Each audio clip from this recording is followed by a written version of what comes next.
Welcome to Fear Less, Do More. In this episode, Gill sits down with Alison Dunn, charity CEO and fellow podcaster.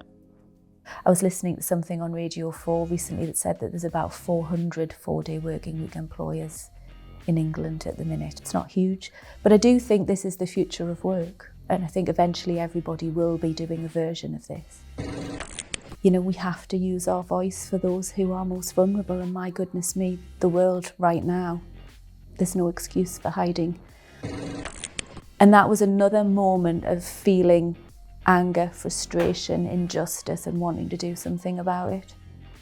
Maybe I'm just a really angry person. Keep that rage going, Alison, because it's producing results. That's all I can say.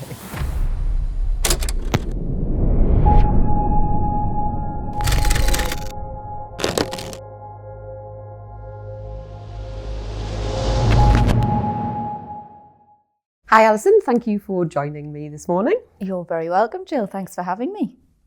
And I'm saying another because I've been amazed at how many people who have come on this podcast used to be solicitors. No. Not amazed, there's a lot have dropped out along the way and just thought, well, I'm not doing that. Yeah. So you started life. I did. As a lawyer. I did. And I joined the Citizens Advice Service in 2005 after about 15 years of working in legal practice, not all of that as a solicitor in various roles, including office junior. So I tried lots of different roles in legal practice before finally qualifying as a solicitor. And then I joined Citizens Advice in about 2005. And I only intended to work there for one summer while I just did something different. I'd had my third child. I was finding legal practice particularly challenging. It was the 90s. And there wasn't a lot of adjustments for female lawyers raising families in those times. So when I had my third child, I decided that I would take a year out and I joined Citizens Advice, but only with the intention of staying for one summer. And here I am all these years later. So that was in 2005. Yeah. About to go into quite a challenging time for people there as well. Yeah. Credit crunch on its way. Obviously, you wouldn't have known that in 2005. What were those sort of early days at Citizens Advice like? Yeah, well, for me, I started as a money advice worker, just working 2 days a week. And, you know, I remember saying to my husband, I'm not going to get involved. I'm just going to go to work, do my thing. And he was like, well, the only person that believes that is you, actually. So 2 days became 3 days, became 4 days, became 5 days, became supervisor, became manager, became contract manager, became CEO.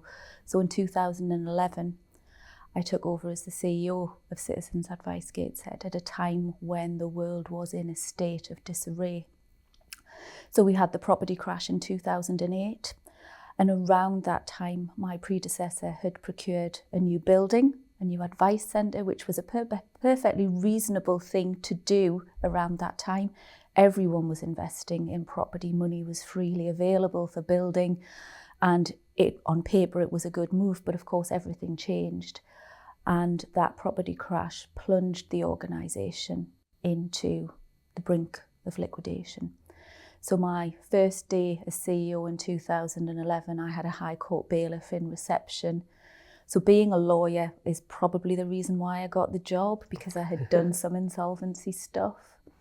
And one of my first tasks was to work out what we were going to do with this building that we could no longer afford. We had to take the workforce down from 90 to 35. The government, as well as having a property crash, did a programme of welfare reform around 2011. And legal aid, you'll remember, Gill, was completely decimated for a lot of the things that we did around welfare benefits, housing, money advice. So we had a big contract worth about 3.5 million that was literally disbanded overnight. So we've gone on the back of a property crash, we've got welfare reform, and we're only really at 2011.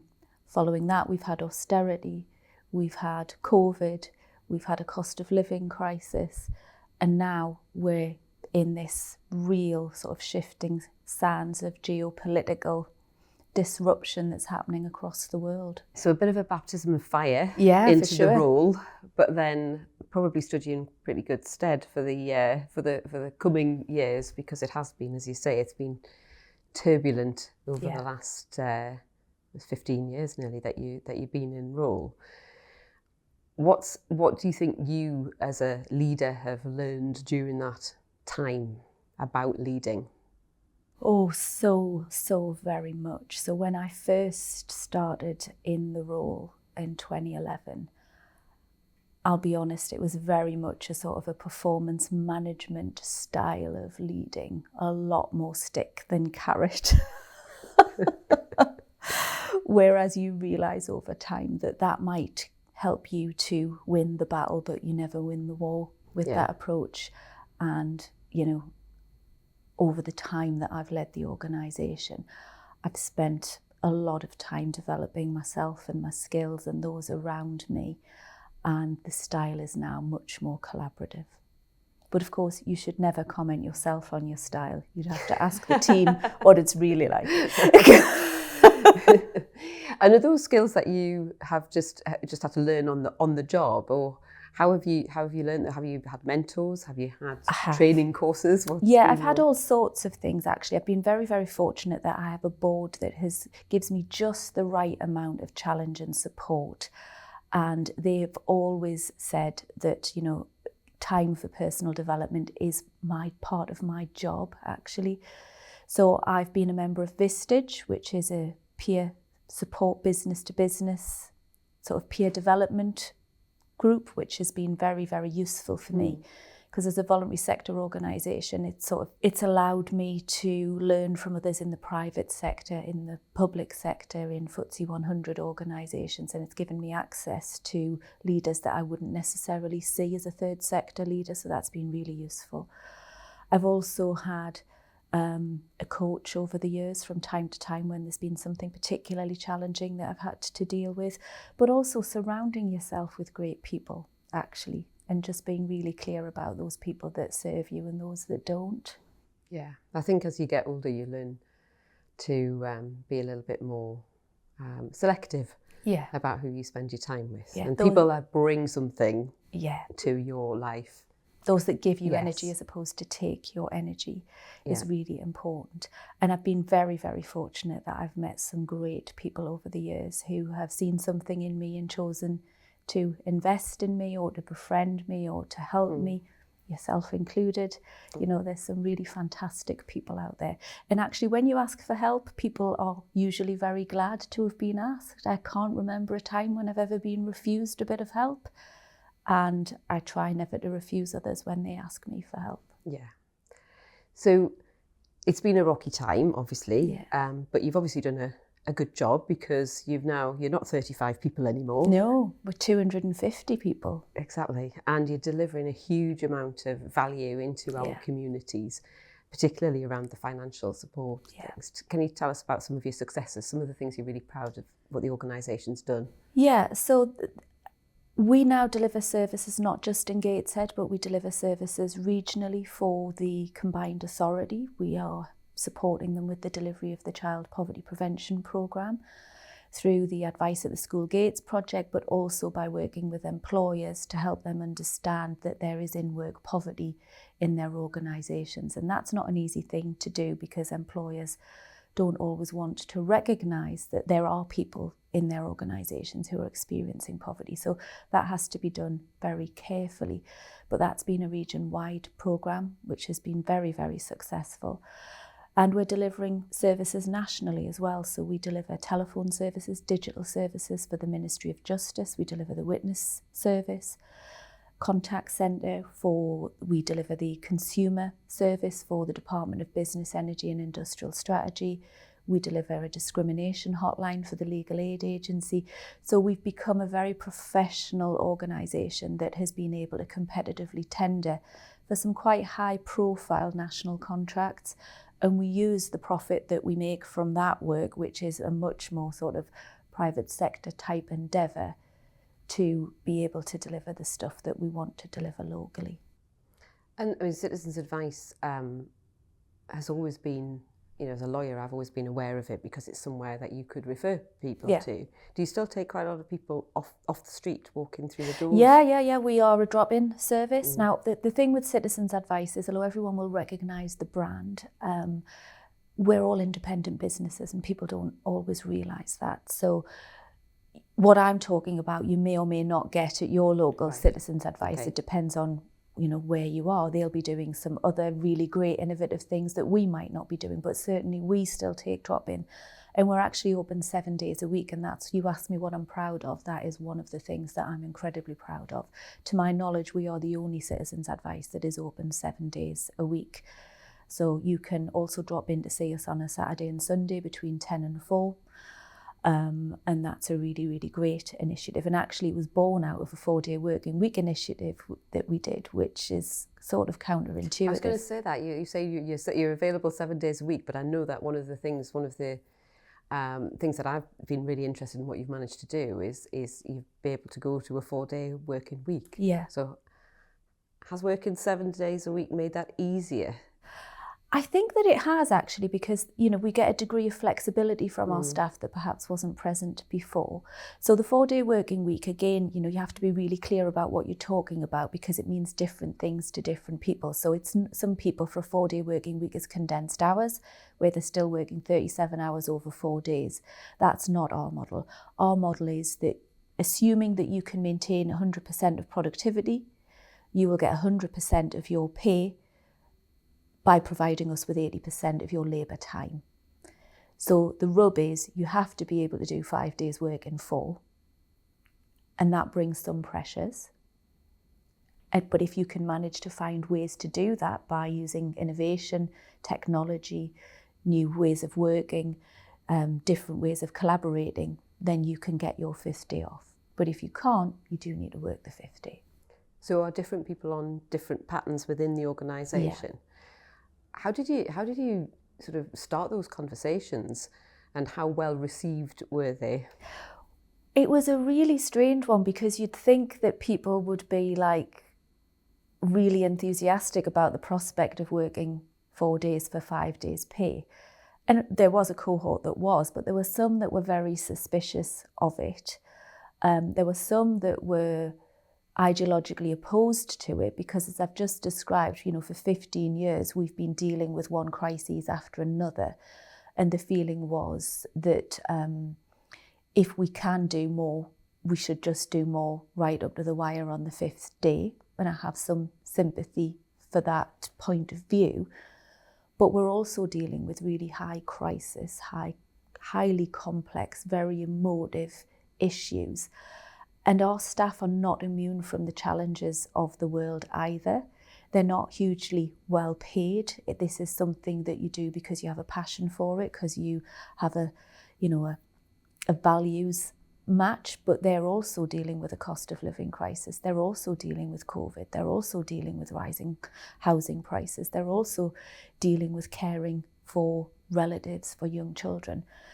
So they needed time to decompress, because we realised that they were experiencing trauma day in and day out. So even our most benign service, so there was a time when everybody wanted to work on the energy line, because you talk to people about comparing energy providers, you got them a good deal, you talk to them about, how they might draft-proof their home. Now the people that ring that are aggressive, depressed, threatening suicide. It's a very, very challenging situation. They've been disconnected. There's all sorts of things being disclosed on that line. So the service has shifted into something which is crisis. So people need time to decompress. So the 4-day working week really was a response to that. But there was a bit of misunderstanding at the start as to what we were trying to achieve. But when we actually went over the hill and went live, there was about a dozen people out of about 220 staff at that time who chose not to, because I always said it was discretionary, but nobody would be obligated to do it. So is everybody now on Everybody is now, unless you're in probation. So if you're a new starter with us, until you pass your probation, you work 5 days a week. The reason for that is we need to understand what your productivity is before we can say what a benchmark is for you. And then you go down to 4 days. And what's been the impact? Oh, the impact's been huge. So if we look at occasional absence, so one thing the 4-day working week cannot do is it can't stop long-term absence. People are still going to experience bereavement, cancer, significant mental health. The 4-day working week might help people if they are managing a return to working, but it's not going to necessarily ease those conditions. But occasional absence has been transformational. Now, don't quote me on these figures, I can get the exact figures for you, but occasional absence went down from something like 930 days a year to about 250. Wow. And this is because, our holidays are not hugely generous and stuff happens in people's lives and they have to take time off. Whereas now with a 4-day working week, they're doing their life admin on their 4th day. Yeah. They can move that day depending on what they need to do. It doesn't have to be fixed. And so those occasional absences have pretty much come down to what, we would expect. Retention has been a big bonus for us. People will say now it would take something really exceptional for them to move jobs. And by exceptional, they mean another 4-day working week employer or, twice. And there aren't many around. There's not many around. No, I think I was listening to something on Radio 4 recently that said that there's about 400 4-day working week employers in England at the minute. Well, if you think how many businesses there are, it's not huge. But I do think this is the future of work. And I think eventually everybody will be doing a version of this. Yeah, and like I said, people are always resistant to change and are suspicious of it and fearful. I mean, the podcast's called Fear Less, Do More. There must have been some apprehension before you did it about what's going to go wrong here. So how did you deal with that? There was so much. So I had a list on my desk of 10 things that I was absolutely convinced was going to go wrong. You're manifesting. Yeah. These were the things that were going to go wrong, and we had a plan for each and every one of them. None of those things went wrong, not one of them. But plenty of other stuff went wrong that wasn't on the list. And it was stuff that you couldn't have anticipated. And actually, it was mainly the human stuff. And there was about 3 weeks where we were intending to go live and I pulled back from it and just said, no, we need to do some more thinking. And then eventually I just thought, let's just go. And we went over the hill. And I was literally expecting something terrible to happen the next day. And it just didn't. But we also expected that we would have a really clear roadmap within about 6 months, and we didn't. It took about 18 months to really understand, firstly, what the data was telling us, but also to make sure that we had sort of ways of working that were acceptable to us, to the staff, and to the sort of the aspiration of the initiative, really. And to do that, we basically gave all of the power back to the staff, with some boundaries around, one of our services, it's really inundated on a Monday, so you can't take a day off on a Monday, but work out how you're going to do it. In another one of our services, we have a lot of key person dependency, single roles. So if you're out of the business, how are you going to respond to incoming inquiries and let them work it out themselves? We also at one point had 3 different schemes piloting for holidays, because holidays was the tricky thing to manage on all of this, because you're effectively giving everybody another 52 days off and their holiday entitlement. So when you are working out that holiday entitlement, does it include the 5th day? Does it not?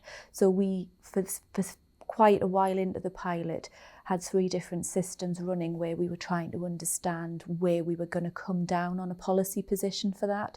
Don't ask me where we landed, because it's far too technical for for this time of the morning. But does it involve fractions?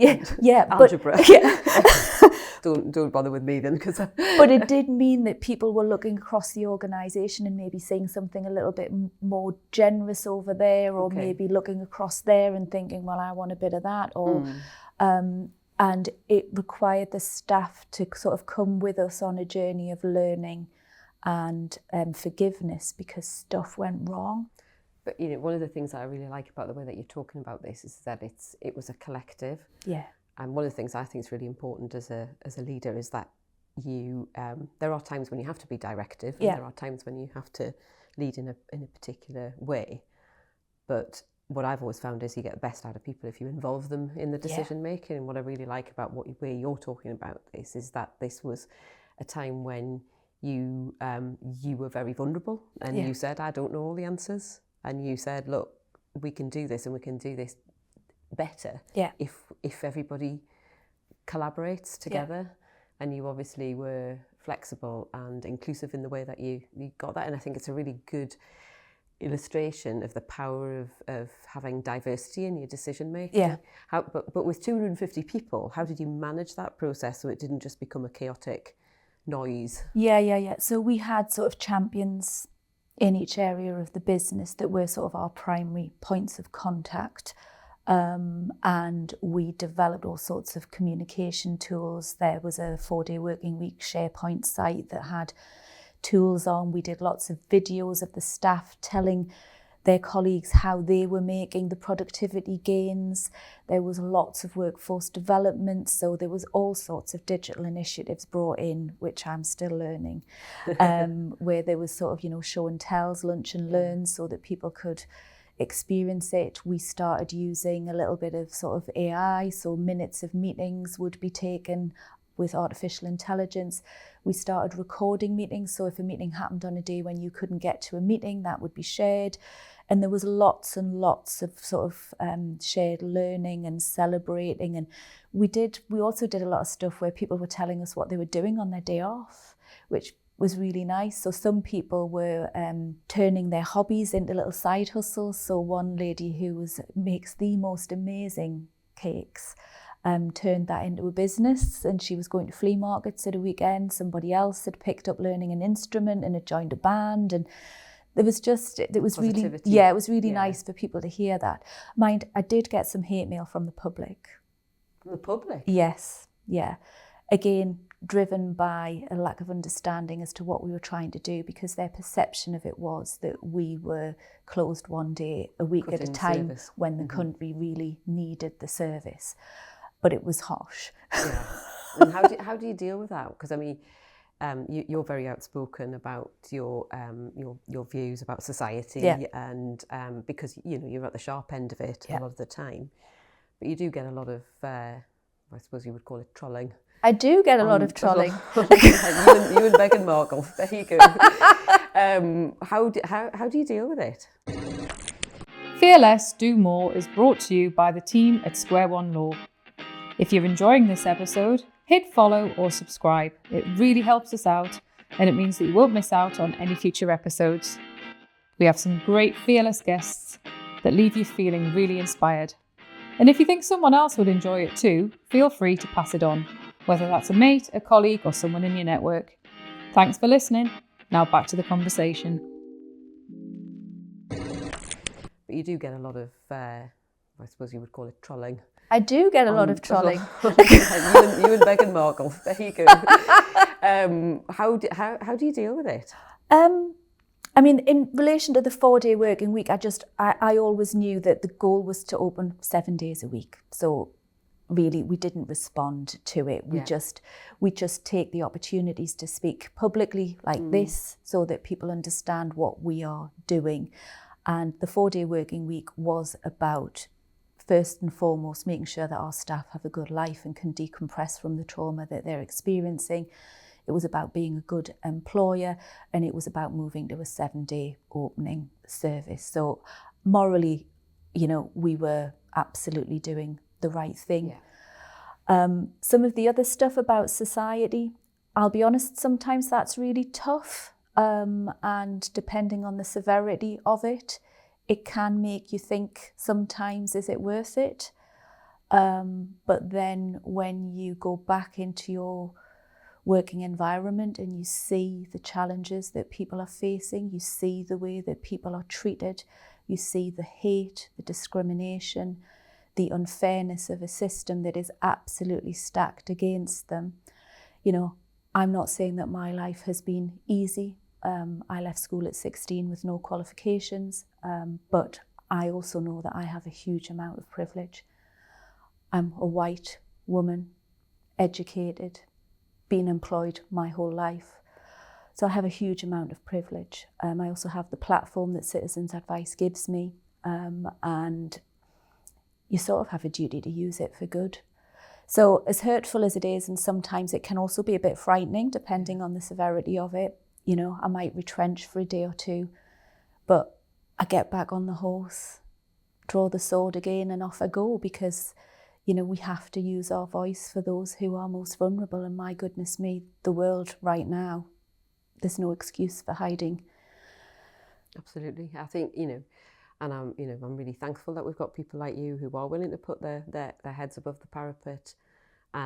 Because if we don't have that, the alternative to me is far, far worse than having a bit of online abuse, although I completely accept that it can be pretty frightening. And it's something that's always put me off something like politics, is the impact it would have on my family. It's not necessarily even about me, it's about you. You do worry about other people. And I know people who are in politics, and the trolling is horrendous. And it does contaminate their family life, and it does put their families in difficult situations. Thankfully, I haven't experienced that myself, but I have had some pretty horrible stuff. But you've just got to keep going. Yes, and I think you have to take comfort in the fact that the majority of the people like that would never say it to your face. If they're keyboard warriors and they're hiding behind that, and feel, as people seem to be nowadays, they feel like they can say whatever they want on social media and it doesn't have any impact or repercussions, which is a sad state of the world, really. I have to say, though, since the election of Trump, the rhetoric, the negative rhetoric on social media, all social media platforms, and the emboldened white 40-plus males, often American, has really escalated. Yeah, and some really shocking things being said that even 2 years ago would never have been. And it feels like some people have sort of sat quietly in waiting for this time, and now everything is coming out. But I mean, you know, against that sort of rising tide of populist, misogynistic, homophobic, racist language and opinions that are coming out. I mean, you've done some really impactful things within your organisation. I mean, for example, you've become an anti-racist organisation. Now, somebody listening might not know, might say, well, we're not racist, so what's this anti-racist thing about? Can you sort of explain what it means to be anti-racist? Yeah, so you might think that you are not racist. I thought that I wasn't racist. And I still believe that I'm not racist. I think that I have privilege. But when I looked across my organisation before we started this initiative, it was almost exclusively white. Now, we live and work in a borough that is extremely diverse. It is one of the most diverse boroughs in the northeast of England. So how do you have a workforce that is entirely white if there's not some systemic problem that you may or may not understand? But the fact is, we have something like, I think it's about 17% of Black, Asian and marginalised communities in our borough. So surely we should have 17% as a minimum employed, but we didn't. So there has to be a systemic problem in the way that we are doing it. Now, I'm pleased to say that was not a conscious bias. It was clearly an unconscious bias, but it a bias nonetheless. So we've been working to try and overcome that, and we've done very well in the years that we've been driving this initiative in terms of representation, and our workforce does now match the profile of our community more or less, which I'm really, really proud of. But we're not there yet, because if I look across the workforce, yes, we have representation, but they're not mobilising through the organisation. The supervisors, the managers, the directors, the board, again, almost exclusively white. So stage 2 of this initiative has to be, how do we take the representation and help those people to mobilise through the organisation so that they are in decision-making roles? And, you know, I'm not saying that we know how to do that as I sit here today. There's all sorts of reasons why that's hard. So we've introduced a race relations group an LGBTQ plus group, and health champions and all sorts of things. We are overhauling the way that we do recruitment so that we are clear that the language that we use is attractive to a broader range of people. And, you know, I hope if you invite me back at a future date, I can say to you that we have succeeded in stage 2, which is the mobilisation. So for me, that's a really good example of an anti-racist initiative. It's not, racism isn't that you are necessarily going around saying horrible things about people that don't look like you. Yeah. It's about the systems which keep the status quo and keep a certain group of people in a place of privilege.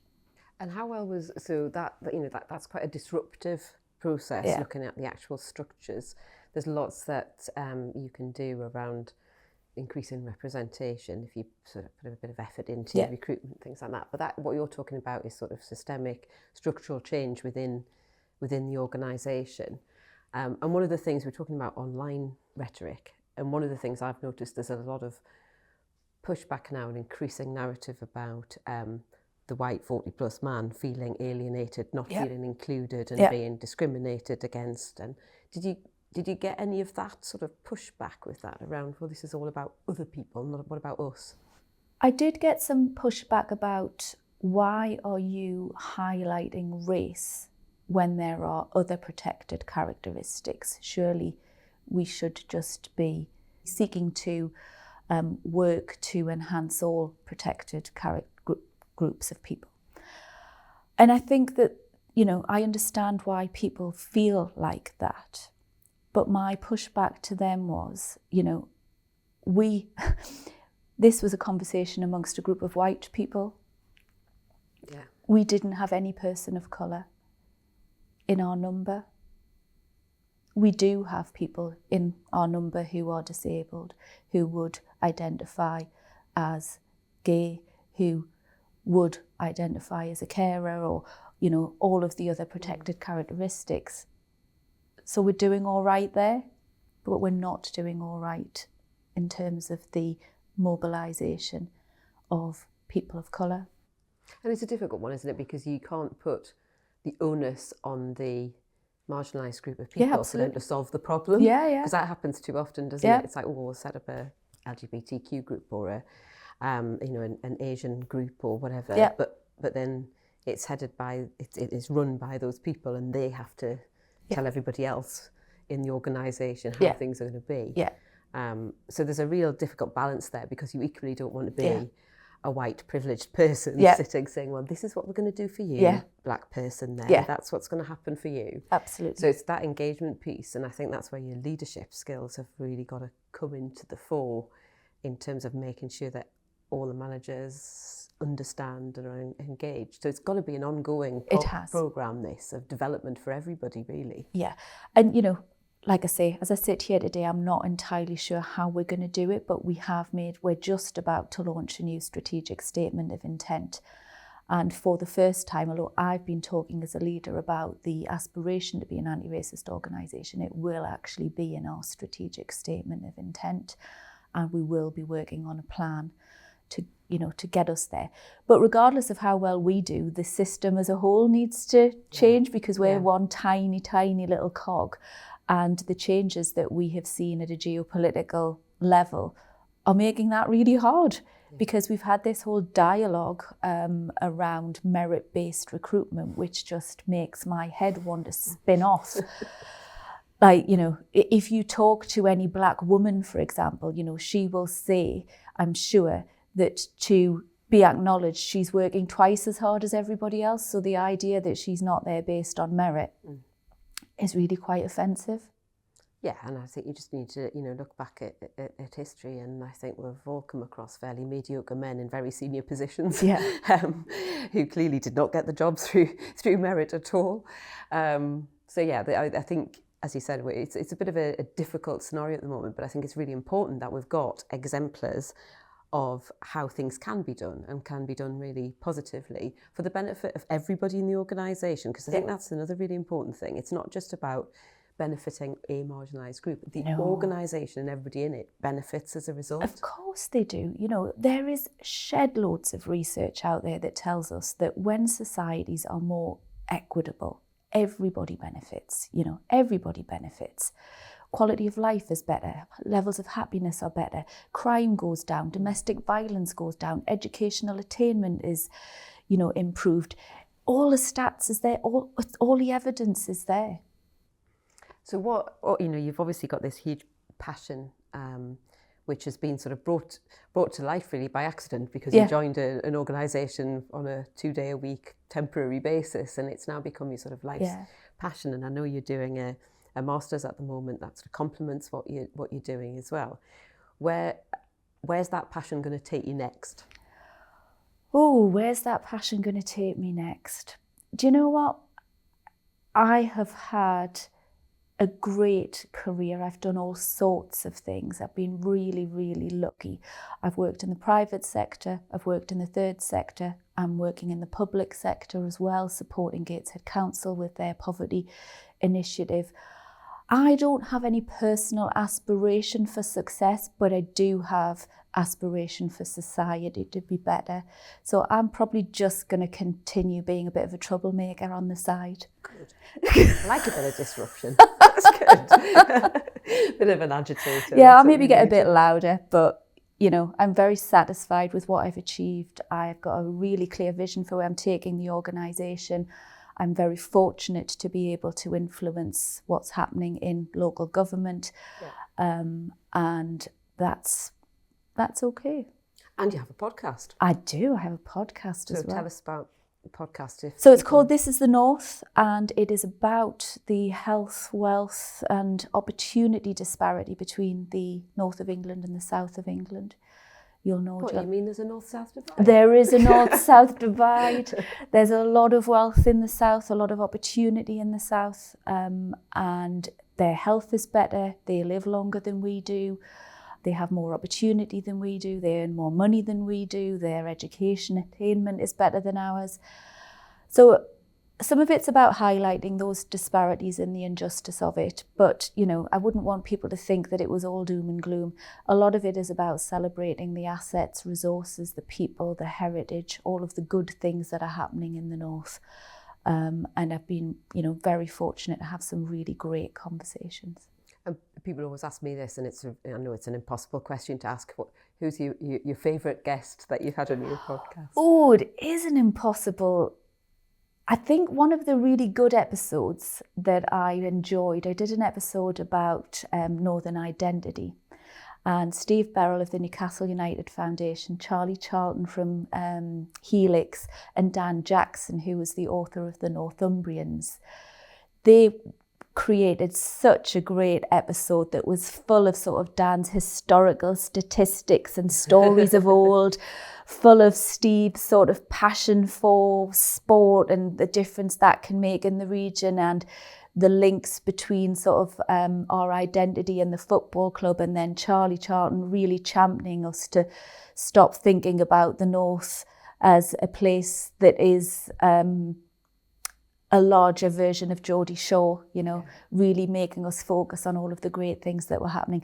The dynamic between the three of them was fabulous, and it was a really, really good, upbeat conversation. It's a real privilege, isn't it, to talk to people and to hear their perspectives on life and really get under the skin of who they are as people as well. I talked to Fatima Whitbread actually.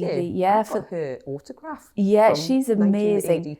I mean, for those of us old enough to remember, she was an Olympian javelin thrower, but she was brought up in a care system and experienced horrendous abuse, neglect, and went on to, you know, be very, very successful. And she's now an advocate for children and young people who are in the care system. Her story was really phenomenal, you know, really just overcoming adversity to do fantastic things. But again, recognising her privilege despite the adversity and really taking on a system that, despite it being some 30 or 40 years since she was in it, hasn't actually changed that much.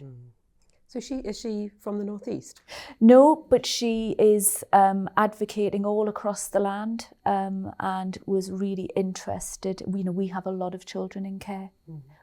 We have some of the highest number of children in care, and that has risen significantly during COVID.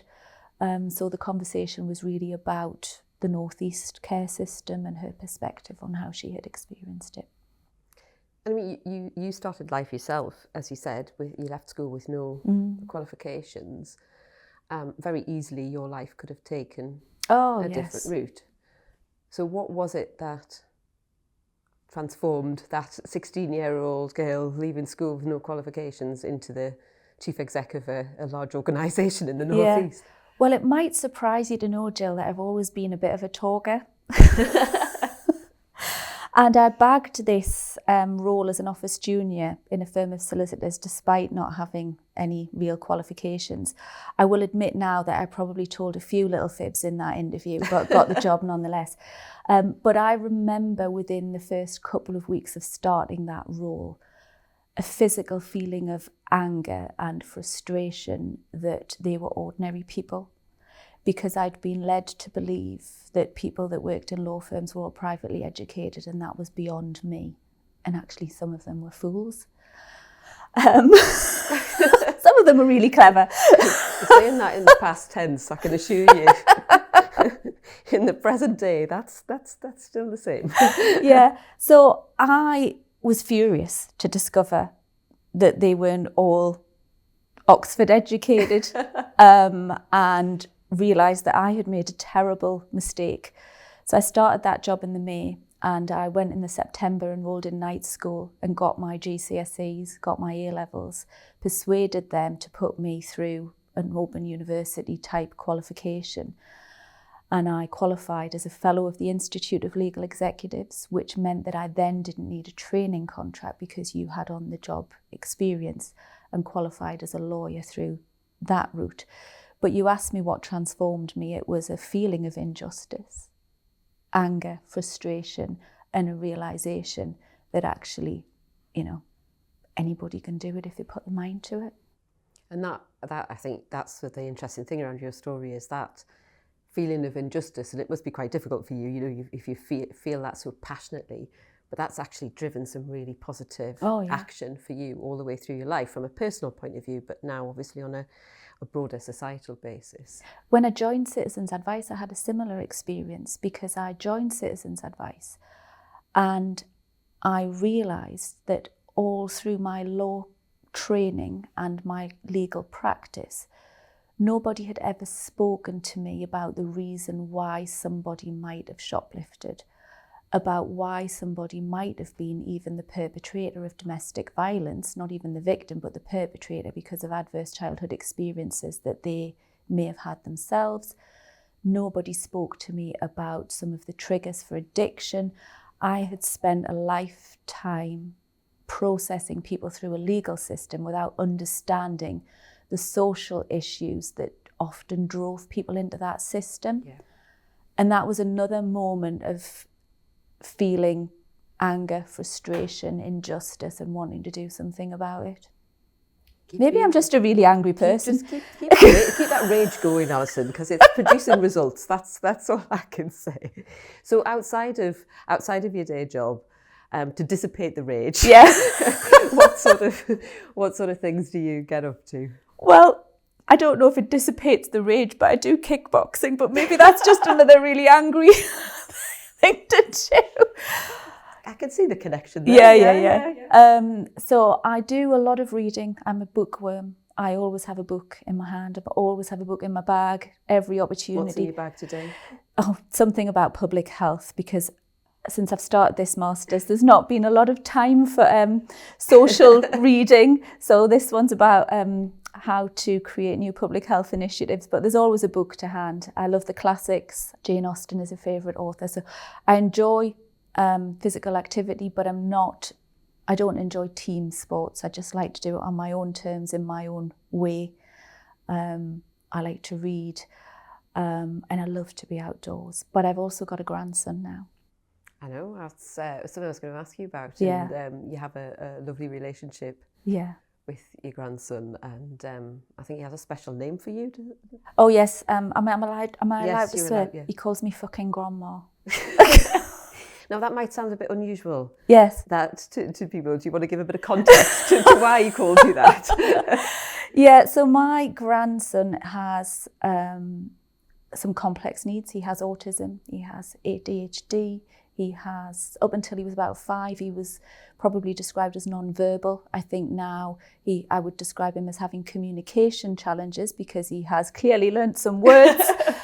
And he has food avoidance and all sorts of really complicated things. So, he is very, very boisterous and full of energy, and, only sleeps about 4 or 5 hours a night for his mum, but sleeps about 10 for me, but will not tell her that. So we have a really lovely relationship, but for some reason, that is my name now. Right, well, I might adopt that for you. So Yeah. every time I see you there, I'll say, "There's fucking Alison." I'll be honest, it used to grate. Because it really used to make me tense every time he said it. But I've just had to get used to it because you can't change it. It is what it is. Well, I think that's a lovely way to end. Lovely relationship with your grandson, and keep on raging, because it's producing results. And I'm always there to happily back you up with a bit of disruption and a bit of rage. Well, thank you for that, Jill. Thank you very much for coming on today. You're most welcome. I've really enjoyed the chat. Thank you. Thanks for listening to this episode of Fear Less, Do More, brought to you by Square One Law. If you found today's conversation inspiring or interesting, we've added a recommendation for what to listen to next. That's either on the screen now or in the show notes. Take care, and we'll see you next time.